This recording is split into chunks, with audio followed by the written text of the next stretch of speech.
আলহামদুলিল্লাহ পড়বেন না? এটা আমাদের জন্য গর্ব।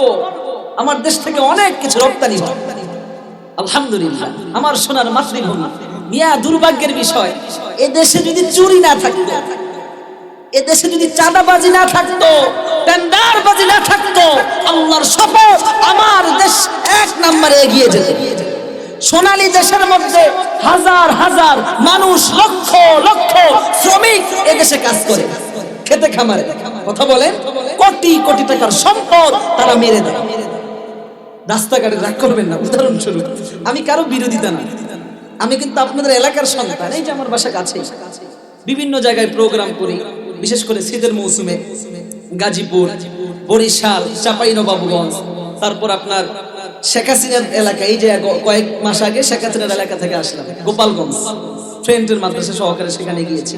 তো দেশের বিভিন্ন জায়গায় যাই, কিন্তু ভোলাতে সময় পাই না, বিদায় মাহফিলও করা হয় না, যেহেতু দেশেও থাকি না। আজ থেকে 5 বছর আগে চলে গিয়েছি। ও সাহাবা ইকরাম শুনুন, নবীজি বলতেছে ওটা সাধারণ মাজলিস নয়। ওই মাজলিসটা কার? জোরে জোরে বলুন কার? ওই মাজলিসটাকে ঘিরে হাজার হাজার লক্ষ লক্ষ ফেরেশতা পাঠায় কে?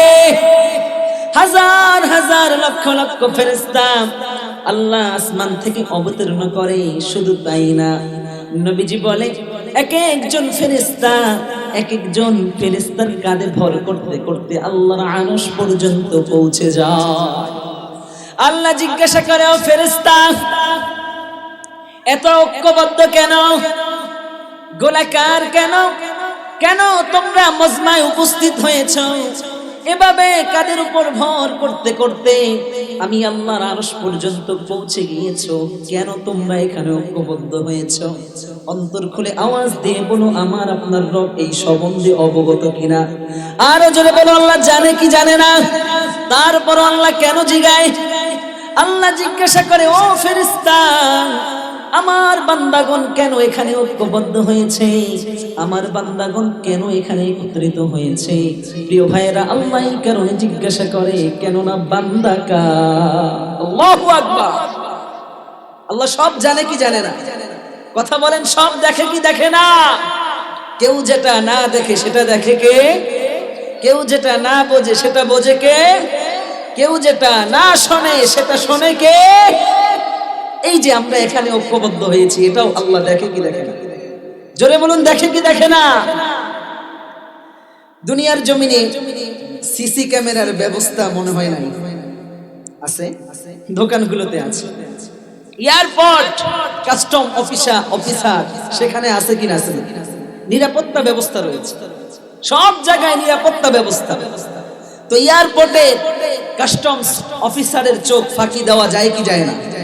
যায়। কখনো সিসি ক্যামেরার চোখ ফাঁকি দেওয়া যায়, হাজার পুলিশের চোখ ফাঁকি দেওয়া যায়, সেনাবাহিনীর চোখ ফাঁকি দিয়ে চোর পালাতক থাকে কি থাকে না? কথা বলেন। এই যে ওসমান হাদি, নাম শুনেছেন আপনারা? চিনেন? হ্যাঁ, খুব ভালো মানুষ। তো ওসমান হাদিকে যারা গুলি করেছে, আসল হত্যাকারী কি ধরতে পেরেছে? এখনো না, সবার চোখ ফাঁকি দিয়ে লুকায়িত। হ্যাঁ, কথা বলে। একটা মামলা করবেন, একজন আসামিকে বের করার জন্য 1000 বছর লেগে যায়, লাগে না? অনেক দিন চলে যায়। সিসি ক্যামেরায় দেখা সত্ত্বেও ধরতে পারে না। তাহলে পুলিশের চোখ ফাঁকি দেওয়া যায় কি যায় না? জোরে বলুন, পুলিশের চোখ ফাঁকি দেওয়া যায় কি যায় না? বিমানবন্দরের কাস্টম অফিসারের চোখ ফাঁকি দেওয়া যায়, সিসি ক্যামেরার চোখ ফাঁকি দেওয়া যায়, শুধু একটা চোখ ফাঁকি দেওয়া যায় না। ওটা কার চোখ? আল্লাহু আকবার, তার চোখ। ফাঁকি দিতে পারবেন? কোথায় যাবে? সব জায়গায় ছড়িয়ে রয়েছে। হ্যাঁ, কোথায় যাবে? আল্লাহ সব দেখে কি দেখে না? কথা বলেন।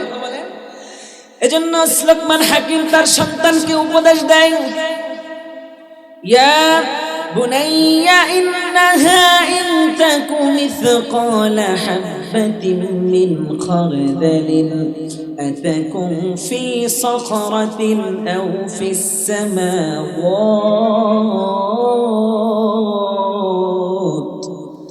আও ফিল আরদি ইয়াতি বিহা আল্লাহ।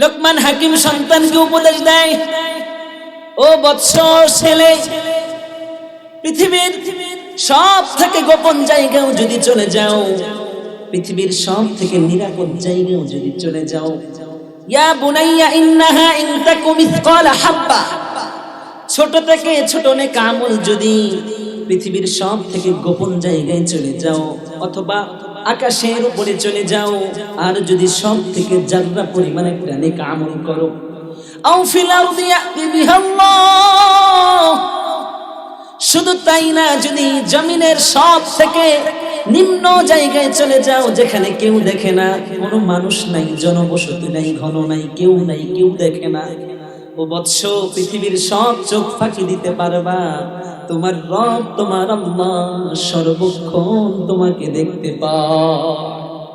সুবহানাল্লাহ পড়বেন না? তার চোখ ফাঁকি দেওয়া যায় না। ঘরের মাঝে রাত্রেবেলা, গভীর রাত্রে মোবাইলে মুভি দেখতেছে, দরজাগুলো লাগানো, গভীর রাত্রেবেলা কেউ দেখে?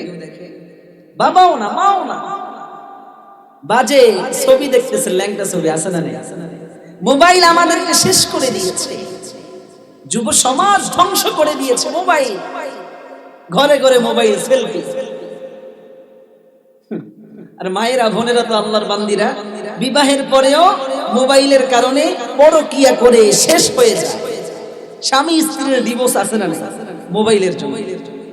তো রাত্রেবেলা মোবাইল দেখতেছেন, কেউ দেখে? কিন্তু রব দেখে কি দেখে না? কথা বলেন। মানুষের চোখ ফাঁকি দেওয়া যায়, আল্লাহর চোখ ফাঁকি দেওয়া? তাহলে এটা বিশ্বাস আছে? এই বিশ্বাস আছে? কথা বলেন। এই বিশ্বাস যদি রাখে, এনাফ, জাস্ট এনাফ, এতটুকু।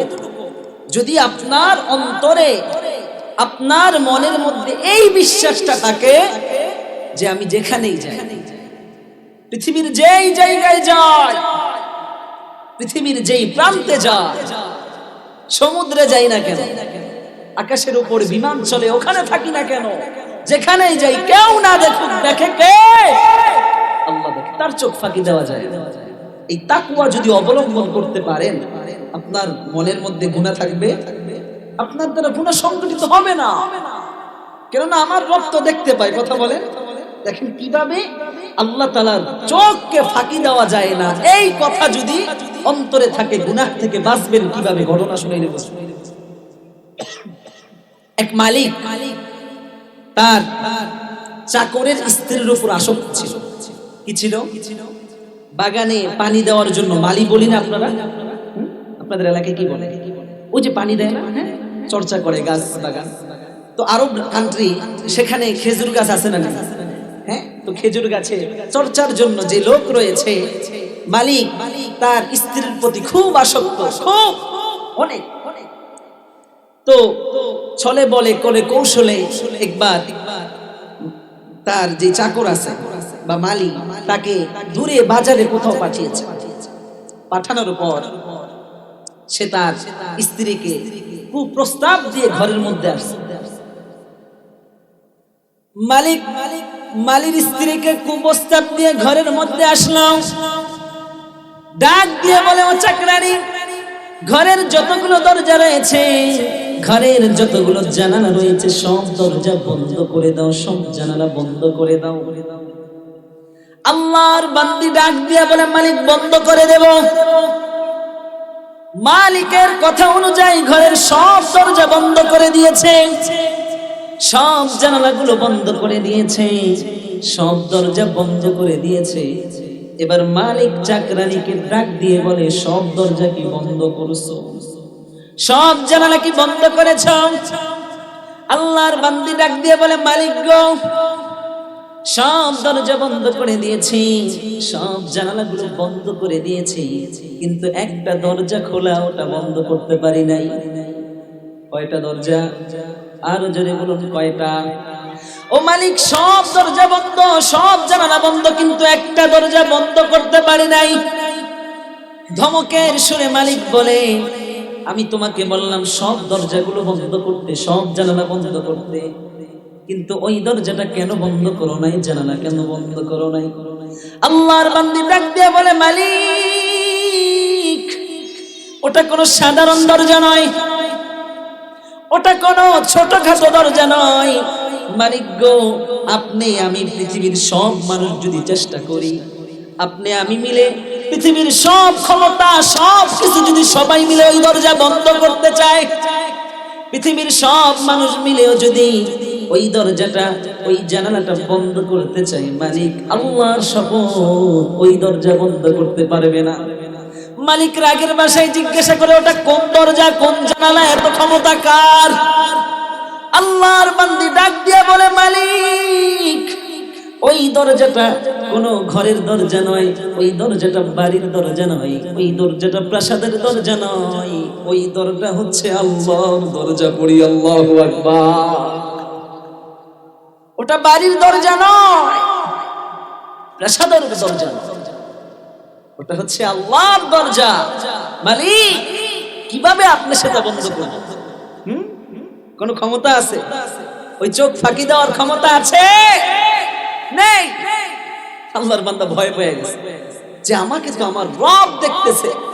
কে দেখছে বলে? আমাকে আমার রব দেখতে পাচ্ছে, আল্লাহ দেখতে পাচ্ছে। পৃথিবীর মানুষ দেখুক না দেখুক, আমার আল্লাহ দেখে। বান্দা একটু চিন্তা কর, হৃদয়টা কোমল করো, ভাবো, মনকে প্রশ্ন করো। রাত্রেবেলা, গভীর রাত্রে, রজনীতে যুবক চিন্তা করো, মোবাইলের মধ্যে বাজে ছবি দেখছিস, মানুষের ভয়। তোমার মা যদি দেখে ফেলে কত খারাপ লাগবে বলো? তোমার বাবা যদি দেখে ফেলে কি হবে অবস্থা? মানুষের ভয়ে গুনাহ করো না। মানুষ দেখবে বিদায় তুমি মানুষের সামনে দাঁড়িয়ে গাঞ্জা খাও না। মানুষ দেখবে বিদায় তুমি মানুষের সামনে দাঁড়িয়ে পরকিয়া করো না। নেকেট ছবি দেখো না, মানুষ দেখবে বিদায়। কিন্তু তুমি কি জানো তোমার রব সব সময় দেখে? তুমি কি জানো তোমার আল্লাহর চোখ ফাঁকি দেওয়া যায় না? ভাবো না কেন বলো? আরে বান্দার অন্তরে তো এটা সেট থাকবে, কেউ দেখুক না দেখুক আল্লাহ দেখে, কেউ দেখুক না দেখুক আমার রব দেখতেছে, আমার মালিক তো ধরবে আমাকে। কেমনে গুনাহ হয় বান্দার দ্বারা বলো? কি করে গুনাহ হয়?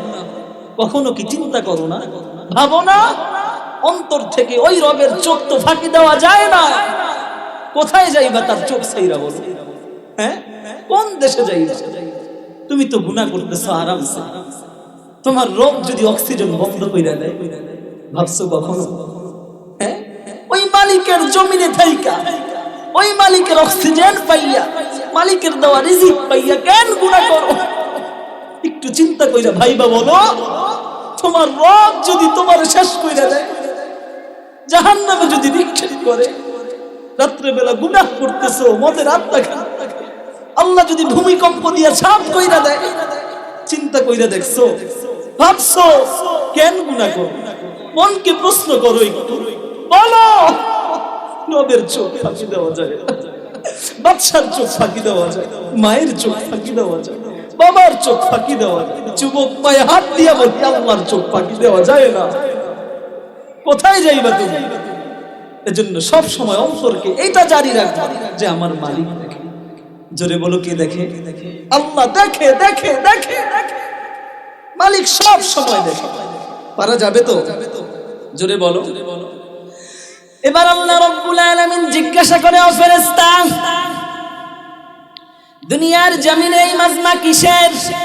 আওয়াজ দিয়ে বলুন, আল্লাহ জানে কি জানে না? আল্লাহ তারপরেও জিজ্ঞাসা করে, ফেরেশতা, আমার বান্দাগুলো ঐক্যবদ্ধ হয়েছে কেন? আমার বান্দাগুলো একত্রিত হয়েছে কেন? আল্লাহু আকবার। আল্লাহ জিজ্ঞাসা করতেছে। ফেরেশতা ডাক দিয়ে বলে, আল্লাহ, আপনার বান্দারা আপনার জিকির করতেছে। কি করতেছে? জোরে বলুন, কি করতেছে? আপনার বরত্ব স্বীকার করতেছে। আপনি যে রব, আপনি যে প্রভু, এটা ঐক্যবদ্ধ হয়ে তারা স্বীকার করতেছে। আমরা স্বীকার করি কি করি না? আল্লাহু আকবার। এবার আল্লাহ মুহাব্বত নিয়ে দেখেন আরেকটা মিসাল দেন। কেন আল্লাহ জিজ্ঞাসা যে বান্দা কেন আমার মজমায় ঐক্যবদ্ধ হয়েছে? উদাহরণস্বরূপ, সন্তান স্কুলে পড়ে। কোথায় পড়ে? আপনাদের সন্তান পড়াশোনা করে না? পড়ে। তো সন্তান ভার্সিটিতে পড়ে বা স্কুলে পড়ে, বার্ষিক পরীক্ষার রেজাল্ট দিয়েছে। কি দিয়েছে? রেজাল্ট। তো রেজাল্টের পর উদাহরণস্বরূপ আপনার সন্তান 1 নাম্বার হয়েছে। কয় নাম্বার? 1 নাম্বার। তো হওয়ার পর এই কথা সর্বপ্রথম আপনাকে বলছে যে বাবা আমার পরীক্ষায় ফলাফল খুব ভালো হয়েছে, অত্যন্ত ভালো, খুব ভালো হয়েছে, আমি প্রথম স্থান অধিকার করেছি। এবার এই বাবা বাজারে যায়। কোথায় যায়? যাওয়ার পর তার ভাই আছে না, ওই ছেলের চাচা, তাকে বলতেছে এই ওই যে আব্দুল্লাহ, মনে করেন উদাহরণ তার ছেলের নাম আব্দুল্লাহ, এই আব্দুল্লাহ রেজাল্টের খবর জানো? আচ্ছা বলুন বাবাই জানে কি জানে না? জানা সত্ত্বেও আবার জিজ্ঞাসা করে নিজের ভাইকে যে আব্দুল্লাহ রেজাল্টের খবর কি জানো? তখন বলে হ্যাঁ শুনছিলাম, 1 নাম্বার হয়েছে। কয় নাম্বার হয়েছে? 1 নাম্বার। আবার আরেকজনের সাথে দেখা, এই তোমার ছেলে ওই যে আমার ছেলের সাথে পড়ে না? হ্যাঁ পড়ে। তো আমার ছেলের রেজাল্ট অবস্থা কি জানো তুমি? আচ্ছা বলেন বাবাই জানে কি জানে না? তারপরও কেন জিজ্ঞাসা করে? বাবার মনের মাঝে গর্ববোধ, ভালো লাগা আছে না নাই? কথা বলেন আছে না নাই? ঠিক তদ্রূপ আমরা যে ঐক্যবদ্ধ হয়েছি, আল্লাহ খুশি হয়ে যায়। আল্লাহ ফেরেশতাদের জিজ্ঞাসা, ফেরেশতা বান্দা কেন চায়? বান্দাই মজমায় কি করতেছে, কেন বসছে? ফেরেশতা ডাক দিয়ে বলে আল্লাহ এই বান্দাগণ আপনার জিকির করতেছে, মজমার মধ্যে কোরআন পড়তেছে, কোরআন থেকে বর্ণনা হচ্ছে, আয় আল্লাহ আপনার প্রশংসা আদায় করতেছে। মালিক দুনিয়ার কথা নয়, দুনিয়ার ভালোবাসা নয়। আল্লাহ ডাক দিয়ে বলে ফেরেশতা এই বান্দা কি আমি আল্লাহরে দেখছে? আল্লাহ বলে ও ফেরেশতা এই বান্দারা কি আমি আল্লাহকে দেখেছে? ফেরেশতা ডাক দিয়া বলে না না আল্লাহ আপনাকে দেখে নাই। এবার আল্লাহ ডাক দিয়া বলে বান্দার চাওয়া কি? ফেরেশতা ডাক দিয়া বলে আল্লাহরা জান্নাত চায়, জাহান্নাম থেকে মুক্তি চায়, জান্নাত চায়, জাহান্নাম থেকে। আমাদের চাওয়া কি বলেন? জান্নাত, জাহান্নাম থেকে। জোরে বলুন জান্নাত, মুক্তি। এটাই তো দুনিয়ার আসল কাজ। মরিচিকা মায়ায় পড়ে গিয়েছি আমরা, ভুলে গিয়েছি আমাদের আসল কাজ, গন্তব্য কোথায়? পরীক্ষার জায়গা। দুনিয়া মাজরাতুল আখিরাহ, দুনিয়া হচ্ছে আখিরাতের শস্য বাগান। কি নিয়ে? দুনিয়া নিয়ে ব্যস্ত, ভুলিয়ে গিয়েছেন আপনারা। দুনিয়ার মধ্যে মজমায় ব্যস্ত। আরে মিয়া আখিরাত যদি নাই পান তাইলে দুনিয়া কাজে আসবে? কাজে আসবে না। আর দুনিয়া মাজরাতুল আখিরাহ, দুনিয়া হচ্ছে আখিরাতের শস্য বাগান, যত ইচ্ছা কামাই করে। তাহলে আমাদের চাওয়া কি? জান্নাত এবং জাহান্নাম থেকে মুক্তি। এজন্য আল্লাহর হাবিব বলে ও দুনিয়ার লোকেরা শোনো, প্রতিদিন ফজর সালাত আদায়ের পর পড়ো, আমার সাথে আওয়াজ করে পড়ুন আল্লাহুম্মা, আর জোরে বলুন আল্লাহুম্মা আজিরনা মিনান নার, আল্লাহুম্মা আজিরনা মিনান নার। এই দোয়াটা আমাদেরকে শিক্ষা দিয়েছেন রাসূল। পড়ি সুবহানাল্লাহ। কত সুন্দর দোয়া, উম্মতকে সব শিখিয়েছে, কিছুই বাকি রাখে না, কোনো কিছুই বাকি রাখে না। আল্লাহু আকবার বলবেন না? সব শিখিয়েছেন উম্মত। ফজরের সালাত আদায়ের পর আমার সাথে আরো জোরে বলুন আল্লাহুম্মা আজিরনা। জোরে বলা যায় না? আল্লাহুম্মা আজিরনা মিনান নার। কেউ যদি ফজরের পর 7 বার পড়ে, কয়বার? মাগরিবের পর 7 বার। কয়বার? মাগরিবের পর, ফজরের পর। কেউ যদি প্রতিনিয়ত পড়ে তাকে জাহান্নামের আগুন থেকে বাঁচাবেন কে? আল্লাহ বাঁচাবেন। এবার ফেরেশতা বলে আল্লাহ তারা জান্নাতও দেখে নাই, জাহান্নামও দেখে নাই। দেখছেন আপনারা? তাহলে কবরের আযাব, জাহান্নাম সত্যি কিনা? সত্যি, এটা তো মানি, কারণ আমরা ঈমানদার, বিশ্বাসী। ফেরেশতা ডাক দিয়ে বলে আল্লাহ এরা জান্নাতও দেখে নাই, জাহান্নামও। এবার মালিক ডাক দিয়া বলে ও ফেরেশতা যেই বান্দা আমি আল্লাহরে দেখলো না, বিশ্বাস করি কি করি না? প্রিয় ভাইরা আওয়াজ দিয়ে বলুন আল্লাহরে দেখি নাই কিন্তু বিশ্বাস করি কি করি না? মালিক ডাক দিয়া বলে ফেরেশতা যেই বান্দা আমি আল্লাহরে দেখে নাই, বিশ্বাস করলো, যেই বান্দা জান্নাত দেখলো না, বিশ্বাস করলো, যেই বান্দা জাহান্নাম দেখলো না, বিশ্বাস করলো, পানাহ চাইলো, মুক্তি চাইলো, ফেরেশতা সাক্ষী থাক, আমি আল্লাহ তাদেরকে মাফ কইরা দিলাম। শুধু তাই না, কিয়ামতের ময়দানে কঠিন মুসিবতের দিন, যেই দিন মা সন্তানকে পরিচয় দিবে না, সন্তান মাকে পরিচয় দিবে না, বাবা তার সন্তান থেকে পলায়ন করবে, মা তার সন্তান থেকে পলায়ন করবে, অস্বীকার যাবে, তুমি আমার সন্তান না। বাবা তার সন্তান থেকে অস্বীকার যাবে, বলবে তুমি আমার সন্তান না। স্বামী তার স্ত্রী থেকে পলায়ন করবে, বলবে না না তুমি আমার স্বামী না। স্ত্রীও দুজনে না বলবে। ইয়াউমা ইয়াফিরুল মারউ মিন আখি, নিজের কলিজার টুকরা ভাই ভাইরে পরিচয় দেবে না। আল্লাহ বলে ওই দিন আমি আল্লাহ আরশের নিচে ওই বান্দাদেরকে ছায়া দিব, বলি সুবহানাল্লাহ। তাহলে প্রিয় ভাইরা আমার, আমরা যে এখানে ঐক্যবদ্ধ হয়েছি, তাহলে খুশি না বেজার? আমরা দামি না অদামি? আবার দেখেন, একটু চিন্তা করে দেখেন, আপনি কিন্তু আপনার ইচ্ছা এখানে আসতে পারেন, যদিও আপনার ইচ্ছা ছিল, ক্ষমতা ছিল, কিন্তু আল্লাহর রহমত ব্যতীত আসতে পেরেছেন। এটা বুঝবেন এভাবে যে মাহফিলের পোস্টার কিন্তু করা হয়েছে, হয়েছে না? এলান করা হয়েছে। মাইকের আওয়াজ শুধু এখানেই কি সীমাবদ্ধ? মাইক বাস স্ট্যান্ড আছে না নাই? বাজারে আছে না নাই? সব জায়গায় রয়েছে। মাহফিলের সংবাদ কি আপনারাই শুধু পেয়েছেন? জোরে বলেন। আপনারা পান না, অসংখ্য অগণিত মানুষ পেয়েছে। তাদের মধ্য থেকে যাচাই বাছাই করে আল্লাহ আপনাকে আমাকে এখানে আসার সুযোগ দিয়েছে। সুবহানাল্লাহ পড়বেন না? কিভাবে যাচাই করছে দেখেন। আপনারা ঢাকা গিয়েছেন, কেউ অনেকেই গিয়েছেন, তো ফ্যাক্টরিতে যান নাই কখনো?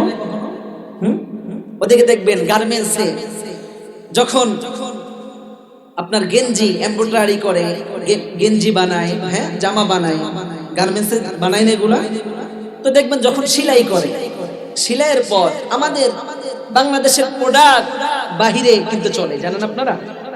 বাহিরের রাষ্ট্রে এখান থেকে গেঞ্জি যায়, জামা যায়, আমার দেশের ঔষধ যায়। আলহামদুলিল্লাহ পড়বেন না? এটা আমাদের জন্য গর্ব। আমার দেশ থেকে অনেক কিছু রপ্তানি হয়, আলহামদুলিল্লাহ। আমার সোনার মাতৃভূমি। মিয়া দুর্ভাগ্যের বিষয়, এ দেশে যদি চুরি না থাকতো, এ দেশে যদি চাঁদাবাজি না থাকতো, টেন্ডারবাজি না থাকতো, আল্লাহর শপথ আমার দেশ এক নম্বরে এগিয়ে যেত। সোনালী দেশের মধ্যে হাজার হাজার মানুষ, লক্ষ লক্ষ শ্রমিক এ দেশে কাজ করে, খেতে খামারে, কথা বলেন, কোটি কোটি টাকার সম্পদ তারা মেরে দেয়। রাস্তাঘাটে রাগ করবেন না, উদাহরণস্বরূপ, আমি কারো বিরোধিতা না, আমি কিন্তু আপনাদের এলাকার সন্তান। এই যে আমার বাসা কাছে, বিভিন্ন জায়গায় প্রোগ্রাম করি, বিশেষ করে শীতের মৌসুমে গাজীপুর, বরিশাল, চাঁপাইনবাবগঞ্জ, তারপর আপনার শেখ হাসিনার এলাকা। এই যে কয়েক মাস আগে শেখ হাসিনার এলাকা থেকে আসলাম, গোপালগঞ্জ, ফ্রেন্ডের মাদ্রাসা সহকারে সেখানে গিয়েছি। তো দেশের বিভিন্ন জায়গায় যাই, কিন্তু ভোলাতে সময় পাই না, বিদায় মাহফিলও করা হয় না। যেহেতু দেশেও থাকি, আজ থেকে 5 বছর আগে চলে গিয়েছি ঢাকায় পড়ালেখার জন্য। এখন আলহামদুলিল্লাহ লেখাপড়াও করতেছি, পাশাপাশি চাকরিও করতেছি, দিনের লাইনেও খেদমত আছে। তো বিভিন্ন জায়গায় যাই, যদি মাহফিল থাকে দেশে আসে, তো রাগ করবেন না, বোঝানোর উদ্দেশ্যে বলি, এই যে আপনাদের খালের অপার রাস্তাটা নজরে পড়ে কি পড়ে না? জোরে বলেন, পড়ে কি পড়ে না? আচ্ছা বলেন তো, এই রাস্তার জন্য অবদান, এই রাস্তার জন্য একটা বাজেট আছে না নাই? রাগ করতেছেন? বিরুদ্ধে বলতেছি কারো? আচ্ছা, এই দেশের মধ্যে হাজার মানুষের খেতে খাওয়া অর্থ থাকা, সম্পদ থাকা সত্ত্বেও এদেশের রাস্তা কেন ভাঙ্গা থাকবে? এদেশের মানুষ কেন অসহায় মারা যাবে? এটা কোনো ইসলামী রাষ্ট্র হলে কেউ সহ্য করতে পারবে না। কথা বলুন ঠিক কিনা? আপনি যান, সৌদিতে যান, আমেরিকায় যান, নিউ ইয়র্কে যান, সেখানে রাস্তাগুলো দেখেন। একটা আপনাদেরকে উদাহরণ স্বরূপ বুঝে, আমাদের দেশে পদ্মা সেতু নামক ব্রিজ আছে না নাই? জোরে বলুন। আমরা ভোলাবাসী আবেদন করতেছি ভোলা বরিশাল ব্রিজের জন্য, আল্লাহ যেন এটা ফয়সালা করে দেয়, পড়ি আমিন।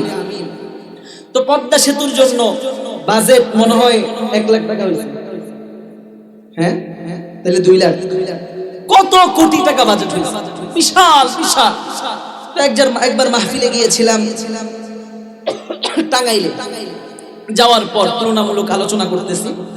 তো যখন মাহফিল শেষ, আলোচনা শেষ, খাবার খেতে বসলাম, তো সেখানকার একজন আমাকে বলল, খুব স্থানীয় ভালো লোক, যে হুজুর, আমি একবার সফর করেছিলাম আমেরিকায়, খুব সুন্দর রাষ্ট্র, দেখার মতো। সেখানে যাওয়ার পর বিশাল সুন্দর ব্রিজ, আমাদের পদ্মা সেতু এর চেয়ে বড় ব্রিজ, অনেক সুন্দর। তো আমি বাংলাদেশের ব্রিজের বাজেট কত এটা জানলাম, আর সে দেশের ব্রিজের বাজেট কত এটা জানলাম। তো জানার পর হুজুর দেখি আসমান জমিন পার্থক্য। বাংলাদেশের পদ্মা সেতুর জন্য যেই টাকা বাজেট হয়েছে, ওটার 4 ভাগের 1 ভাগও হয় না ওই ব্রিজের জন্য। তাহলে অবস্থা দেখেন কোথায়। তাহলে এটাই প্রমাণিত করে এদেশের মানুষগুলো অসহায় মানুষের ট্যাক্স দিয়ে, অসহায় মানুষের খেতে খাওয়া উপার্জিত সম্পদ দিয়ে বাহিরের রাষ্ট্রে প্রসাদ করে। এই রকম দালাল আছে না নাই? এদেরকে চিহ্নিত করতে হবে। হ্যাঁ, এদেরকে চক্রান্তমূলক চিহ্নিত করে এদেরকে ইসলাম অনুযায়ী যে শাস্তি হয়, এই শাস্তি দিতে হবে। আপনি আমি তো সুখী রয়েছি, যাত্রাবাড়িতে যাবেন মাঝে মধ্যে, আমার দেশের দিকে তাকান, ফ্লাইওভারের নিচে ফুটফাটে অসংখ্য মানুষ, অগণিত মানুষ শুয়ে থাকে। এই যে শীত পড়তেছে, কত শীত, ঢাকাতে যদিও একটু কম, দেখবেন ফ্লাইওভারের নিচে পাতলা একটা কম্বল দিয়ে, একটা বিছানা চাদর গায়ে দিয়ে শুয়ে রয়েছে। এটাও তাদের জীবন। মাঝে মধ্যে দেখি খুব কষ্ট হয়। শুক্রবারে মাহফিল থাকে, তো শনিবারে আবার ক্লাস থাকে, 10টার আগে রওনা দিতে হবে। রাত্রেবেলায় বের হই বাইতুল মোকাররমের সামনে, 100-র উপরেও মানুষ থাকে। এটাও তাদের জীবন, আমাদের জীবন। অথচ এদেশের ধনী ব্যবসায়ী যারা রয়েছে, অট্টালিকার সম্পদের মালিক যারা রয়েছে, কোটি কোটি টাকা উপার্জন করে, আমাদের টাকা উপার্জন করে বিদেশে পাচার করে। রাগ করতেছেন আপনারা? সম্পদ উপার্জন করতেছেন। যখন জাকাতের সময় আসে, এক একজনের জাকাত আসে প্রায় 1 কোটি টাকার মতো। এমন লোক মনে হয় বাংলাদেশে নেই। আছে? জোরে বলেন, আছে? তো এই যে দেখেন 1 কোটি টাকা জাকাত, এই লোক কি করে? 1 কোটি টাকা জাকাতে আসছে, 1 কোটি টাকার থেকে মনে করেন 50,000 টাকা, 50,000 টাকার বিশাল শাড়ি কিনে, কম দামি যে শাড়িগুলো রয়েছে এগুলো কিনার পর বিশাল লম্বা সিরিয়াল, হ্যাঁ, ঘোষণা করে দেয়, আমাদের অমুক খান সাহেব বিশিষ্ট শিল্পপতি ব্যবসায়ী, তিনি হ্যাঁ আগামী এত তারিখ জাকাত দিবে, আপনারা সবাই আসবেন। তাহলে আমাদের গরিব যারা রয়েছে, আমাদের মতো খেটে খাওয়া মানুষ, একটা শাড়ির জন্য সিরিয়ালে দাঁড়ায় কি দাঁড়ায় না? কি অবস্থা! একটা শাড়ির জন্য সিরিয়ালের মধ্যে দাঁড়িয়ে অসংখ্য মানুষের প্রাণ চলে যায়। ওরা তো বড় ডাকাত। ইসলাম বলে জাকাত এইভাবে দিবে না তুমি। এমন 1 শাড়ি না, 2 শাড়ি না, 100 কোটি যদি শাড়ি বিতরণ করো, তোমার জাকাতের জ হবে না। কথা বলো ঠিক কিনা? জাকাত, আপনারা জানেন ইসলামে জাকাত কেন ফরজ করা হয়েছে? কারণ ইসলাম চায় সম্পদ এক জায়গায় যেন না থাকে। ওমরের জীবনী পড়েছেন আপনারা? হ্যাঁ, ওনার সময়ে জাকাতের বিবরণ কি দেখেন, জাকাত দিলে ফায়দা কি দেখেন। খলিফাতুল মুসলিমিন ওমর ফারুক, গভর্নর, অর্ধজাহানের বাদশা। তো এক লোক বিশাল সম্পদ, ওই সময় তো দিরহাম এবং দিনার চলত, স্বর্ণ মুদ্র এবং রূপ্য মুদ্র। তো বিশাল বস্তা নিয়ে মরুভূমির বালিতে হাঁটতেছে, প্রায় 1 সপ্তাহ যাবত হাঁটতেছে। হাইটা হাইটা জাকাত দিবে, লোক পায় না। কি পায় না? জাকাত দিবে, লোক পায় না। হাঁটতেছে 1 সপ্তাহ। কয়দিন? 1 সপ্তাহ যাবত হাঁটতেছে, কিন্তু জাকাত দেওয়ার মানুষ পায় না। তো খুব ক্লান্ত হয়ে শুয়ে রয়েছে মরুভূমির বালির মাঝে, মাথায় কিছু একটা দিয়ে শুয়ে রয়েছে। ইন দ্য মিন টাইম, এমন তো অবস্থায় এক লোককে দেখলো, ছিঁড়া ফাড়া একটা পোশাক পরিধান করে, একটা বস্তা নিয়ে, অনেক বড় একটা বস্তা নিয়ে তার সাথে আসছে। তো আসার পর সে মনে মনে বলছে, পাইছি, জাকাত দেওয়ার একজন পেয়েছি। তো তার কাছে গেল, যে অনুনয় বিনয় করে বলল, ভাই, আমি তো অনেকদিন যাবত এখানে ঘোরাফেরা করতেছি জাকাত দেওয়ার জন্য, প্রায় 1 সপ্তাহ হয়ে গিয়েছে, ভিনদেশী মানুষ আমি, তো আমার মনে হয় আপনি জাকাত খাওয়ার উপযোগ, আমার মনে হয় আপনি জাকাত খাওয়ার উপযোগ। তো আপনি যদি আমার এই সম্পদগুলো নেন, আমার এই সম্পদগুলো আপনি যদি নেন তাহলে আমি খুব গর্ববোধ করব, তাহলে আমি খুব উপকৃত হব। এবার ওই লোক ধমকের সুরে বলতেছে, আই মিয়া, কারে কি বলতেছেন? আরে মিয়া, আপনি তো এক সপ্তাহ যাবত ঘুরতেছেন জাকাতের টাকা নিয়ে, আমি 1 মাস যাবত ঘুরতেছি জাকাতের টাকা নিয়ে, কিন্তু একজন ফকির মিসকিন পাই না। যোগ্য লোক খোঁজা লাগবে ভাইও, যোগ্য লোক খোঁজা লাগবে। কশিন কালো দেশে শান্তি প্রতিষ্ঠিত হবে না। জাকাত দে সারি দিয়ে। আল্লাহ হেদায়েত দান করুন, আমিন। আরো জোরে বলুন আমিন। তাহলে প্রিয় ভাইরা আমার, ইসলাম আমাদেরকে শিক্ষা দেয় যে মানুষগুলো যেন গরিব না থাকে, সবার মাঝে যেন অর্থ সম্পদ ছড়িয়ে যায়, সবার মাঝে যেন অর্থ সম্পদ সীমাবদ্ধ যেন না থাকে। তাহলে আল্লাহ তাআলা আমাদের সকলকে কবুল করুক, বলুন আমিন। এবার আল্লাহ রাব্বুল আলামিন বলে, যে বান্দা আমাকে দেখলো না, ও ফেরেশতা, যে বান্দা আমি আল্লাহরে দেখলো না, বিশ্বাস করলো, জাহান্নাম দেখলো না, বিশ্বাস করলো। ও ফেরেশতা জান্নাত দেখলো না, বিশ্বাস করলো। ফেরেশতা, ওই বান্দাদেরকে আমি আল্লাহ মাফ করে দিলাম। সুবহানাল্লাহ পড়বেন না? তাহলে এই যে মজমা, এই যে জায়গা, এই এগুলোর দাম আল্লাহ তাআলা বাড়িয়েছেন কিনা কথা বলেন? কিসের কারণে? কারণ হয়েছে এই মজমার সাথে সম্পর্ক কোরআনের সাথে। কথা বলেন, যে ব্যক্তি কোরআনের সাথে সম্পর্ক রাখবে, কোরআনকে আঁকড়ে ধরবে, কোরআনের সাথে গভীর মোহাব্বত করবে, তার দাম, তার সম্মান, তার স্ট্যাটাস, মর্যাদা বাড়িয়ে দিবেন কে? এজন্য কোরআনের পথে থাকার দরকার আছে না নাই? আমার সাথে পড়ুন গজল। কোরআনের পথে অবিচল থেকে আমার মরণ যেন হয়। জোরে, কোরআনের পথে অবিচল থেকে আমার মরণ যেন হয়। তোমারই কাছে মিনতি আমার, তোমারই কাছে মিনতি আমার, ও গো মহিম দয়াময়। কোরআনের পথে অবিচল থেকে আমার মরণ যেন হয়। পড়ি আমিন। তাহলে কোরআন অনুযায়ী জীবন যাপন করার দরকার আছে না নাই? শান্তি দিবেন কে? পৃথিবীর কোন মানুষের লেখা কিতাব নয়, কেউ পারবে না। চ্যালেঞ্জ ছুড়ে দিয়েছেন আল্লাহ। গোটা মানুষ তোমাদের কাছে চ্যালেঞ্জ, পারলে এই কোরআনকে পৃথিবীর বুক থেকে সরিয়ে দেখাও। পারবে কেউ? কথা বলেন, পারবে না। এর হেফাজতের দায়িত্ব নিয়েছেন কে? আর যে ব্যক্তি এই কোরআনের সাথে লেগে থাকবে, কোরআনের সাথে মোহাব্বত করবে, তারও হেফাজতের দায়িত্ব নিয়েছেন কে? সুবহানাল্লাহ পড়বেন না? এজন্য রব্বুল আলামিন বলেন, ইন্না নাহনু নাযালনা যিকরা ওয়া ইন্না লাহু